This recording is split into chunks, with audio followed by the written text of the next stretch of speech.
Greetings, salutations, respect, and love. I am Scott. You're in the Prog Corner. Oh, boys and girls, you've stumbled into a great episode here as we discuss the new Trevor Rabin album, Rio. And what's going on with my hair? Why does one side look way longer than the other? I have no idea. But Trevor Rabin, man, you know who he is. He was born in Johannesburg, South Africa, January 13th, 1954.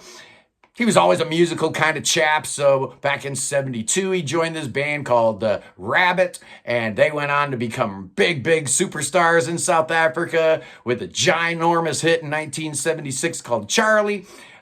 Dude moves to London in 1978. I guess he drops his first solo album around that time and works with the Manfred Mann's Earth Band, helping produce them.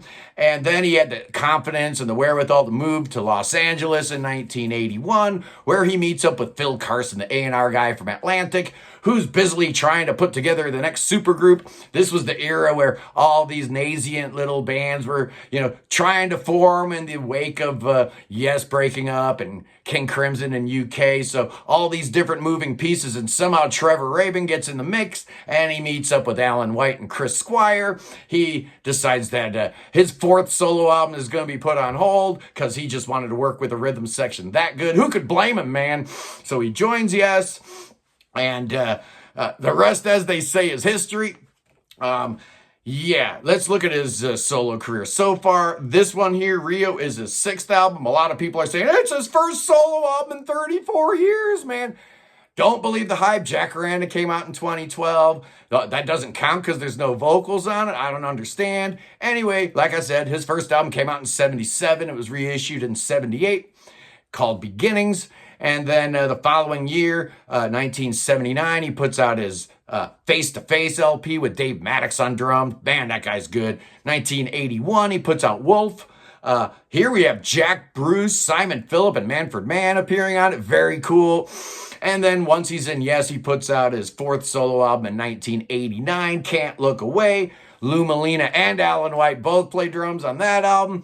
And then the 2012 Jacaranda record with the great Tal Wilkenfeld on bass, Lou Molina on drums. Such an amazing album. And now we got this one here, Rio, named after his granddaughter. And I guess Trevor Rabin even does all the artwork on here. So what has Trevor Rabin been doing for the last 30 years? You know what he's been doing. He's been doing all that soundtrack work, Deep Blue Sea and Gone in 60 Seconds and Con Air and Armageddon and National Treasure, Snakes on a Plane, and of course, Remember the Titans. He's been a busy boy. I guess I'm going to paraphrase the great Scott Medina from Sonic Perspectives, who just interviewed Trevor Rabin and reviewed the new album. And he was talking about how Trevor Rabin's vocals actually got better once ARW kicked up. His range actually increased. And I guess as a result, he was able to, actually get back in practice on the guitar. And I guess he just was feeling the urge to get back on stage and start doing rock music. So ARW definitely was part of the creation story of this album. And when I saw ARW, man, Trevor Rabin was on fire. I mean, he puts way too much black hair dye in, but man, that guy can still sing. He can still play. So who's on this album? Well, this is Trevor's first album for Inside Out. Why wouldn't he end up on Inside Out? Everybody else and their monkey's uncle is on Inside Out. It's primarily Trevor playing everything, except drums. Lou Molina plays drums on everything except one track, which is covered by Vinny Kaluata, the great session drummer. Ryan Rabin, his son, helps out with some arrangements. And there's two backing vocalists, Dante Marchi and Liz Constantine. And that's it. This is all Trevor. And it starts out with the first single called Big Mistakes. It's a big song with a big hook. We're in F sharp. So we're going from 4-1. It's the beat of the F sharp pretty much all the way through this thing. Trevor Rabin's voice sounds really good, but I've always felt that he was somewhere like a cross between John Anderson's timbre and Adrian Belew, the way he kind of slides up to hit the notes. But he's sounding really good, and his guitar playing just sounds amazing. This track's got some really cool effects on the guitar. Goes on a bit too long. It gets to a na-na-na section towards the end. It should have been, like, they should have faded out at that point, but goes on another minute and a half unnecessarily. Next up is Push. It was the second single. And this one here is the best track on the album. You guys have probably already heard it. Plenty of prog rock going on here. This is the track with Vinnie Colaiato on drums. And this is the prog track. Apparently it's about corruption in Trevor's homeland of South Africa. Real tricky guitar stuff. We're in D here. It's actually 6/8, but Vinny's playing like some Indian percussion that's in a different time signature. Then it goes into this other section in F. And somehow he manages to get back to that original section in D towards the end. Really cool. You hear the Indian percussion again and the strings kick in. Nice way to start an album. Really is. Great 1-2 punch with big mistakes and Push. Then we get to the third track, Oklahoma, which, wow, shockingly enough, is the third single. Why does Inside Out do that? It's a little weird to me. Anyway, it starts out kind of finger-picked. We're in A minor here. Apparently, we're talking about the Oklahoma City bombing.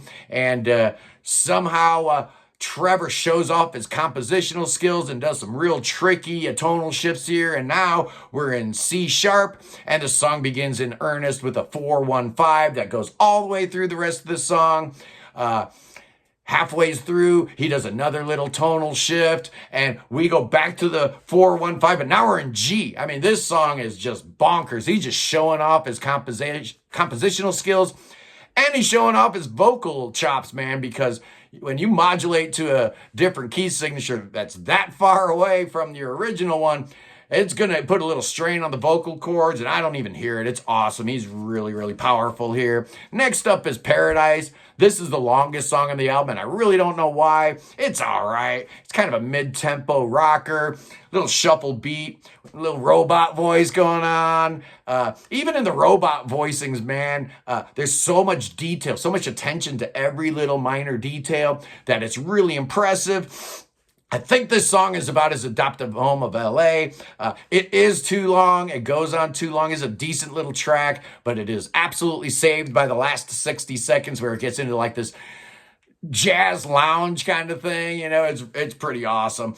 Next up is a song called Thandy. It's 4.5 minutes long, and I have a real problem with this track. Not because it's not great, because it is. It's amazing. But the subject matter, man, it's about the poaching of the rhinos in Africa, and it's just real difficult for me to listen to. Starts out with like the sound of a baby rhino crying or something. It's really hard to take. Does kind of make me think of Adrian Blue's Lone Rhino, but, you know, this track has a whole lot of African sounds baked into it, and just some amazing guitar work from Trevor. Cool track. It's up-tempo. It's African. It's fun. Next up is a song called Goodbye. This is a 5-minute track, and man, it's just crazy that chicken picking and grinning. We're in the key of G here, and Trevor's just going nuts, and it makes me think of Led Zeppelin's Hot Dog, or maybe even like Steve Morris and the Dixie Dregs. Real cool stuff.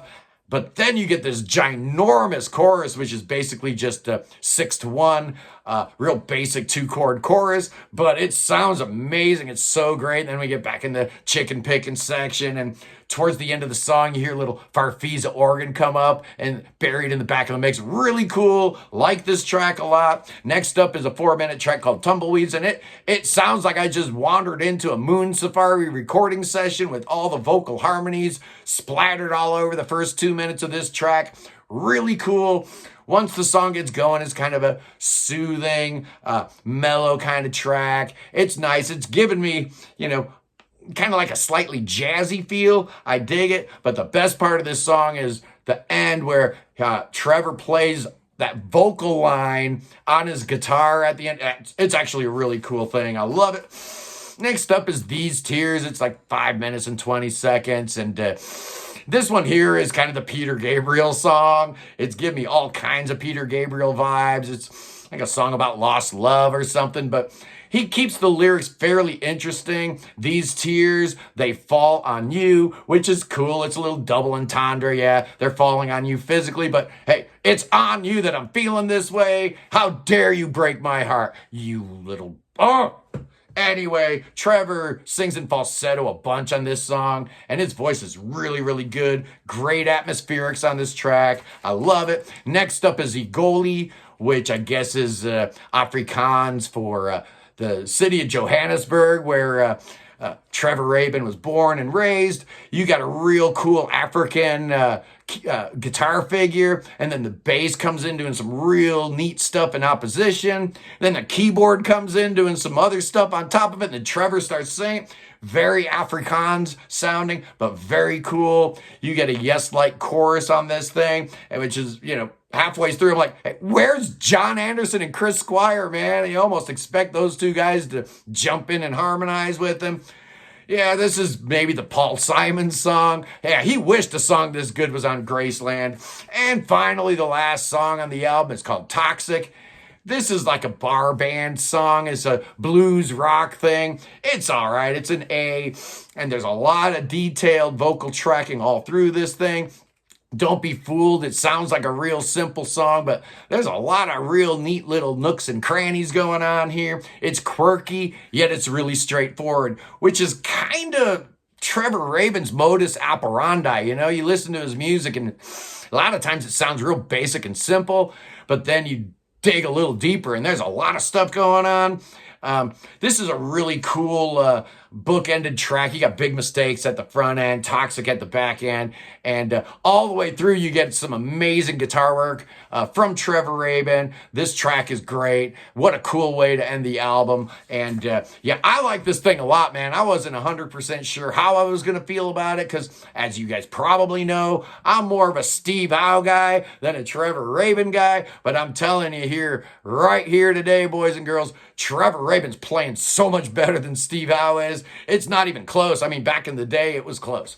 It's not even close right now, man. Trevor Rabin's playing and is singing just sensational. So, how am I going to rate this new Trevor Rabin album, Rio? Well, I really, really enjoyed it, but it's probably not one I'll go back to a whole bunch. It's not super duper proggy, so I'm going to give this a 4 headphones. I feel great about it. I think it's a really, really nice album. One of his better albums. I still think Jacaranda is his masterpiece. I love that thing.